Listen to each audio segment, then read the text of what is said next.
I've owned this Seiko SPB157J1 for 2 years already, and in this video I will tell you how they performed. Do I still like this watch? And what do I dislike about them? We will talk about that. And I hope this video would be helpful if you are considering this model or if you are looking for a good affordable field watch.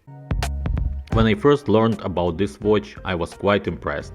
I'm not a big fan of Seiko watches, but this model I liked in the pictures and reviews a lot. I made a pre-order in October of 2020 and in November I received the watch. The watch was not perfect, but did not disappoint in the metal. There is a video of my first impressions on this channel. I had many other watches, but this Seiko became my to-go watch. It was an easy to wear model, but I had a problem with the leather strap that watch came on.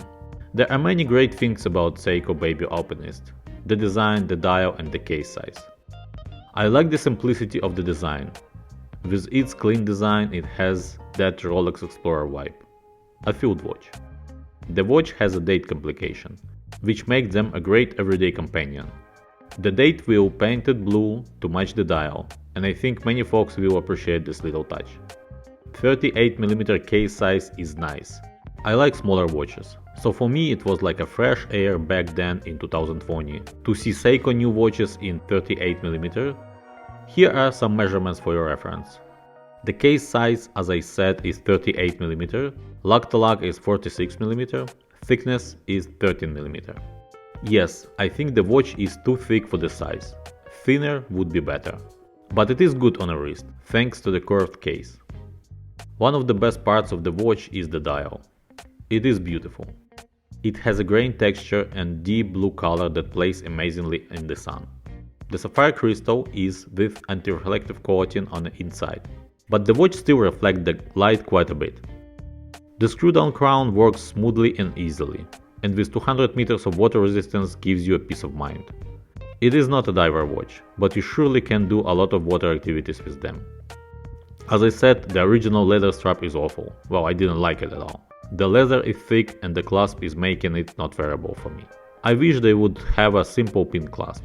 So I removed the original strap almost immediately and have been wearing this watch on a different leather or NATO straps ever since. With 20mm you have an endless possibilities for straps and aftermarket bracelets. Speaking of bracelets, I wanted this watch on an original bracelet. I bought another Seiko Baby Alpinist model SPB155 with a green dial. When I wanted to order the bracelet separately, according to the store I bought the watch from, it would take several months and the price would be almost half of the watch. So I ordered another model with the green dial. I must say that the blue version on the bracelet looked awesome. I don't know why Seiko is not offering the bracelet option for this model. How bad are the scratches? The almost completely polished watch is quite resistant to scratches. It does not have Seiko hard coating, so you can expect it to be scratched, but for 2 years I think the watch holds pretty well.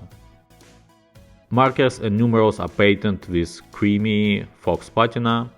The lume is applied only on the dots. Cathedral style hands are also with lume. The transparent back case with a mineral glass, which doesn't have to be. The movement is not pretty to look at. Speaking of the movement, the weakest spot of this watch is the movement 6R35. The movement is supposed to be a tough workhorse for Seiko watches, but it's not. I cannot rely on this movement. It has an impressive 70 hours of power reserve and that's it. I had 3 watches with this movement and all watches performed differently and were not accurate even for me. I'm not an accuracy freak, just so you know. In the beginning everything was fine and the movement seemed accurate enough. After some time the watch started behaving. So now the movement runs slow. I think it's losing about a minute in 2-3 days, which is better than my SPB143J1, but still not great. I would give up 70 hours of power reserve for better accuracy.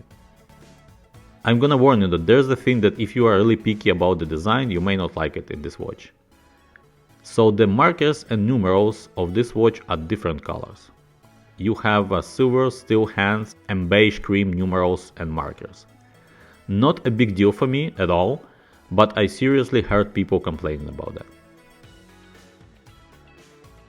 So after 2 years, I still like this watch.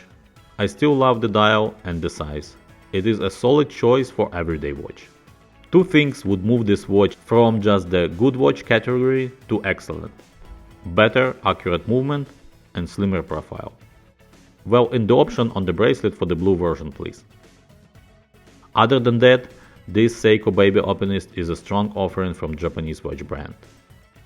I want to mention that in 2 years the price hasn't changed for this watch, so retail price remains the same at around $700 or 895 Canadian dollars, plus taxes of course.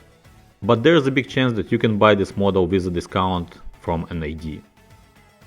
Thank you for watching. I hope this video was helpful. If you're looking for a great, affordable field watch, this is a very solid option from Seiko.